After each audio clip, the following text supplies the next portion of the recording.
We seem to have lost wanting to talk to people that have more experience than us.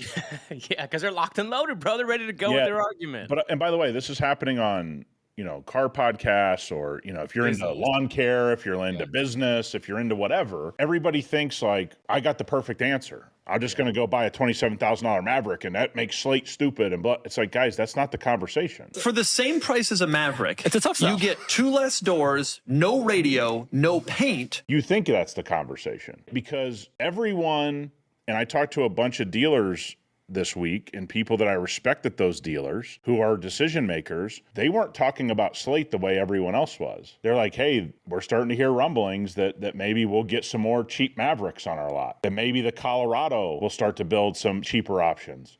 Guys, that's a good thing. Yeah. What I saw from the Slate thing was that it was going to start a conversation with the other manufacturers of giving people what they want, which is a little bit more watered down version of these smaller trucks to get people to buy a $22,000 Maverick eventually. If that's what happens, for all of you that bash Slate, you missed the point of the whole conversation. Nobody is saying Slate is perfect. I certainly don't think it's the perfect option. I think it's an option to get us talking about this is what people have been wanting secretly for a long time. How do I get a third truck in my business? I don't want an F-150 that costs me $39,000.